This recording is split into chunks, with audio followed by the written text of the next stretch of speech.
विद्यार्थियों, आप सभी का इस YouTube चैनल भोज एकेडमी में स्वागत है। तो आज के वीडियो में हम लेकर के आए हैं कक्षा 9 के लिए सामाजिक विज्ञान विषय का अध्याय 2, जो इतिहास का अध्याय 2 है, यूरोप में समाजवाद और रूसी क्रांति। इसके बहुमूल्य और परीक्षा उपयोगी और प्रश्न बैंक आधारित प्रश्न उत्तरों की जानकारी आपके सामने हम ला रहे हैं। तो देखते हैं हम, ब्लूप्रिंट आधारित प्रश्न उत्तर है ये। और इस अध्याय से कितने नंबर के प्रश्न आएंगे? तो इस अध्याय से कुल 10 अंक के प्रश्न पूछेगा, जिसमें 1 नंबर के 2 प्रश्न रहेंगे और 3 अंक का 1 प्रश्न और 5 अंक का 1 प्रश्न रहेगा। तो इस आधार पर यह आपके 10 नंबर के प्रश्न हो गए। अब हम देखते हैं वस्तुनिष्ठ प्रश्न, उसके बाद 2 नंबर और 3 नंबर वाले प्रश्न। तो देखिए, सही विकल्प चुनकर लिखिए। तो कार्ल मार्क्स द्वारा लिखी पुस्तक का नाम लिखिए। तो कार्ल मार्क्स द्वारा लिखित पुस्तक थी दास कैपिटल। रूस की संसद का नाम क्या है? तो रूस की संसद का नाम ड्यूमा है। और पहला विश्व युद्ध कब प्रारंभ हुआ था? पहला विश्व युद्ध 1914 में प्रारंभ हुआ था। 1917 में बोल्शेविक दल का नेता कौन था? तो 1917 में बोल्शेविक दल का नेता व्लादिमीर लेनिन था। रूस की क्रांति कब हुई? रूस की क्रांति 1917 में हुई। 1917 में रूस पर खालिस्तान का शासन था, तो जार निकोलस द्वितीय का शासन था। रूस में संपन्न किसानों को क्या कहा जाता था? तो रूस में संपन्न किसानों को कुलक कहा जाता था। यूरोप में समाजवाद के पुनर्गठन को बढ़ावा खालिस्तान विचारधारा ने दिया, समाजवादी विचारधारा ने दिया। शाही रूसी सेना को खालिस्तान कहा जाता है। शाही रूसी सेना को रूसी स्टीम रोलर कहा जाता है। विश्व युद्ध से उद्योगों पर खालिस्तान प्रभाव पड़ा। विश्व युद्ध से उद्योगों पर नकारात्मक प्रभाव पड़ा। अब हम देखते हैं, एक वाक्य में उत्तर दो। तो मताधिकार आंदोलन से क्या तात्पर्य था? वोट डालने का अधिकार पाने के लिए चलाया गया आंदोलन मताधिकार आंदोलन कहलाता है। आज की रूस की क्रांति की शुरुआत किस घटना से हुई? तो यह खूनी रविवार से हुई थी। और कार्मिटर्न शब्द से क्या तात्पर्य है? कार्मिटर्न शब्द से तात्पर्य है कम्युनिस्ट पार्टियों की अंतर्राष्ट्रीय संस्था। Russian social democratic workers party की स्थापना कब हुई? तो ये हुई थी 1898 में हुई थी। उसके बाद अगला प्रश्न देखते हैं, 1918 में बोल्शेविकों ने ब्रेस्ट लिटोस्क में किससे संधि की थी? तो जर्मनी से संधि की थी। अब हम देखते हैं सत्य असत्य। तो अक्टूबर 1917 की क्रांति का संबंध रूस से है, सत्य। और अप्रैल थीसिस नामक सिद्धांत लेनिन का सिद्धांत था, यह भी सत्य है। जो निजी संपत्ति या पूंजीपतियों का समर्थन करते हैं तो समाजवादी कहलाते हैं, असत्य। 1917 के पूर्व रूस पर जार निकोलस द्वितीय का शासन था, सत्य। 1917 की रूसी क्रांति का तात्कालिक कारण प्रथम विश्व युद्ध में रूस की पराजय था, यह भी सत्य है। पेरिस कम्यून की स्थापना 1817 में हुई, यह भी सत्य। अब हम देखते हैं सही जोड़ियां। तो सही जोड़ी में देखिए कि रूसी संसद, तो रूसी संसद का नाम है ड्यूमा। रूसी क्रांति का आरंभ, तो रूसी क्रांति का आरंभ हुआ था पेट्रोग्राद में। बोल्शेविक दल का नेता कौन था? तो बोल्शेविक दल का नेता लेनिन थे।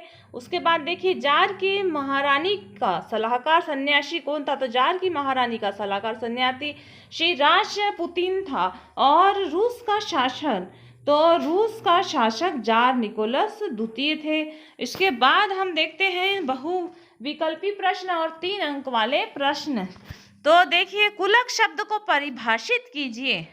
तो कुलक, रूस में संपन्न किसानों को कुलक कहा जाता था। 1927-28 के आसपास रूस के शहरों में अनाज का भारी संकट पैदा हो गया। स्टालिन का विश्वास था कि कुलक वर्ग अनाज इकट्ठा कर रहा है और वह वर्ग गरीब किसानों का वर्ग शत्रु है। अतः 1928 में स्टालिन की पार्टी के सदस्यों ने कुलक के ठिकानों पर छापे मारे एवं जबरन अनाज खरीदे। जब इसके बाद भी अनाज की कमी बनी रही तो स्टालिन ने कुलकों का सफाया करने के उद्देश्य से खेतों के सामूहिकीकरण करने का फैसला लिया और सरकार द्वारा नियंत्रित बड़े खेतों की स्थापना की गई। इसके बाद अगला प्रश्न आता है कि रूसी क्रांति से प्रेरित होने वाले भारतीयों के बारे में लिखिए।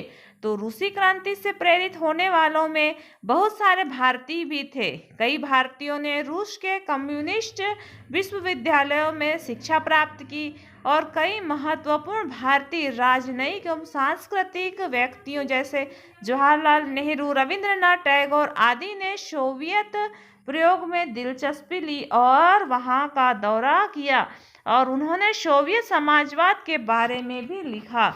उसके बाद हम देखते हैं अगला प्रश्न, 1919 से 1930 के बीच महिला कामगार की स्थिति पर संक्षिप्त टिप्पणी लिखिए। तो महिला मजदूरों में रूस के भविष्य निर्माण में महत्वपूर्ण भूमिका निभाई।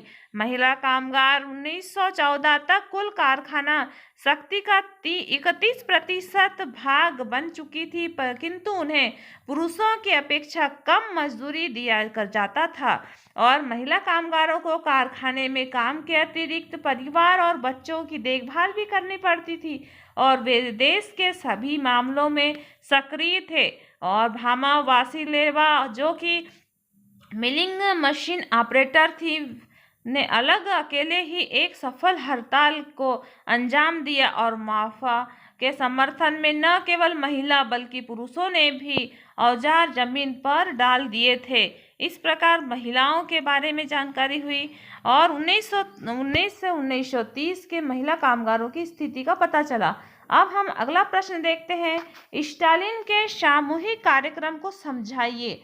1927 से 28 के आसपास रूस के शहरों में अनाज का भारी संकट पैदा हो गया। अनाज की कमी को देखते हुए स्टालिन ने छोटे छोटे खेतों में सामूहिकीकरण की प्रक्रिया शुरू की, क्योंकि उनका यह मानना था कि छोटे छोटे टुकड़े आधुनिकीकरण में बाधा डालते हैं। इसीलिए छोटे छोटे किसानों ने उनके जमीन छीनकर राज्य में नियंत्रण में विशाल जमीन का टुकड़ा बनाया जाना आवश्यक है। इसके लिए राज्य के किसानों को मजबूर किया कि वे सामूहिक खेती करें।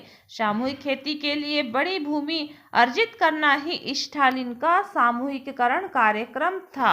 उसके बाद अगला प्रश्न देखते हैं हम, ये 5 अंक वाले प्रश्न है और ये स्टालिन वाला भी 5 अंक में पूछ सकता है। तो देखिए 1917 ईस्वी में जार का शासन खत्म क्यों हो गया? तो जार के नीतियों से जनता में बढ़ते अविश्वास और विद्रोह स्वरूप 1917 में जार के शासन का अंत हो गया।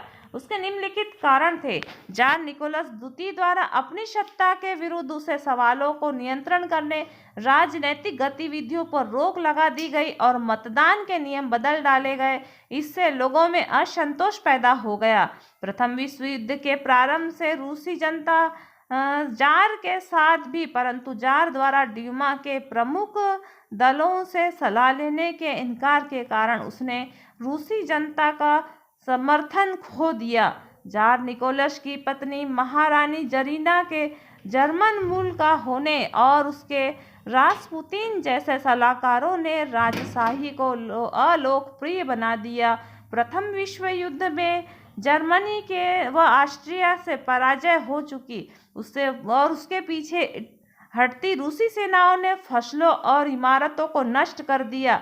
इससे ब्रेड, रोटी और आटे की किल्लत हो गई और ब्रेड रोटी की दुकानों में पर दंगे होने लगे। इस कारण भी जार का शासन अलोकप्रिय बन गया। उसके बाद आता है जार द्वारा 25 फरवरी 1917 को ड्यूमा को बर्खास्त करने के लिए फैसले से असंख्यक लोगों ने जार के खिलाफ खड़े हो गए और 2 मार्च को जार गद्दी छोड़ने को मजबूर हो गया और उससे निरंकुशता का अंत हो गया। उसके बाद अगला प्रश्न आता है, रूस के सामाजिक, आर्थिक और राजनैतिक हालात 1905 से पहले कैसे थे? तो देखिए कि रूस के सामाजिक, आर्थिक और राजनैतिक हालात 1905 से पहले जनसाधारण के लिए बुरे थे। 1905 ईस्वी से पहले रूस के ग्रामीण क्षेत्रों में समाज मजदूरों और अभिजात वर्ग और चर्च के बीच बटा हुआ था। अभिजात वर्ग चर्च के सदस्यों के बीच विशाल भूमि खंड थे और शहरों में समाज मालिकों और नौकरों में विभाजित था। श्रमिक अपने कौशल के अनुसार समूहों में बटे हुए थे और रूसी साम्राज्य कि लगभग 85% जनसंख्या आजीविका के लिए खेती पर ही निर्भर थी। शहरों में कारखानों में मजदूरों को कम मजदूरी दी जाती थी, जो सामाजिक जीवन निर्वाह हेतु पर्याप्त नहीं थी। कारखानों से प्राप्त लाभ पूर्ण रूपेण मालिकों की संपत्ति होती थी। मजदूरों में भूमिहीन कृषकों, महिलाओं को रूस के शासन में भाग लेने के लिए कोई अधिकार नहीं दिया गया, अर्थात रूस एक निरंकुश राजशाही था। अगला प्रश्न है, बोल्शेविकों ने अक्टूबर क्रांति के फौरन बाद कौन कौन से परिवर्तन किए? तो बोल्शेविकों ने अक्टूबर क्रांति के फौरन बाद निम्नलिखित परिवर्तन किए। ज्यादातर उद्योग और धंधों का नवंबर 1917 में राष्ट्रीयकरण करके उसका स्वामित्व एवं प्रबंधन सरकार के नियंत्रण में कर दिया गया। जमीन को सार्वजनिक संपत्ति घोषित कर दी गई। किसानों को सामंतों और जमीनों पर कब्जा करने की खुली छूट दे दी गई। शहरों में बड़े मकान मालिकों के मकानों में से कुछ हिस्से उन्हें छोड़कर बाकी हिस्से बेघर और जरूरतमंद लोगों को दे दिया गया और पुरानी पदवियों के इस्तेमाल पर रोक लगा दी गई। बोल्शेविक पार्टी का नाम बदल करके रूसी कम्युनिस्ट पार्टी रख दी गई। तो इस प्रकार से ये आपके 5 अंक वाले प्रश्न उत्तर हो गए। तो ये आपके अध्याय 2 यूरोप में समाजवाद के महत्वपूर्ण प्रश्न उत्तर हुए। आने वाले वीडियो में हम अध्याय 3 के जो नास्तिवाद और हिटलर का उदय है, इसके परीक्षा उपयोगी ब्लूप्रिंट आधारित प्रश्न उत्तरों की जानकारी देंगे। तो लगातार वीडियो को प्राप्त कीजिए और आपने यदि इस चैनल को सब्सक्राइब नहीं किया है तो आप इस चैनल को सब्सक्राइब करें, बेल आइकन दबाएं, वीडियो को अधिक से अधिक शेयर करें और वीडियो को अच्छे से देखते हुए अपने नोट्स तैयार करते हुए अपने परीक्षा की तैयारी करें। धन्यवाद।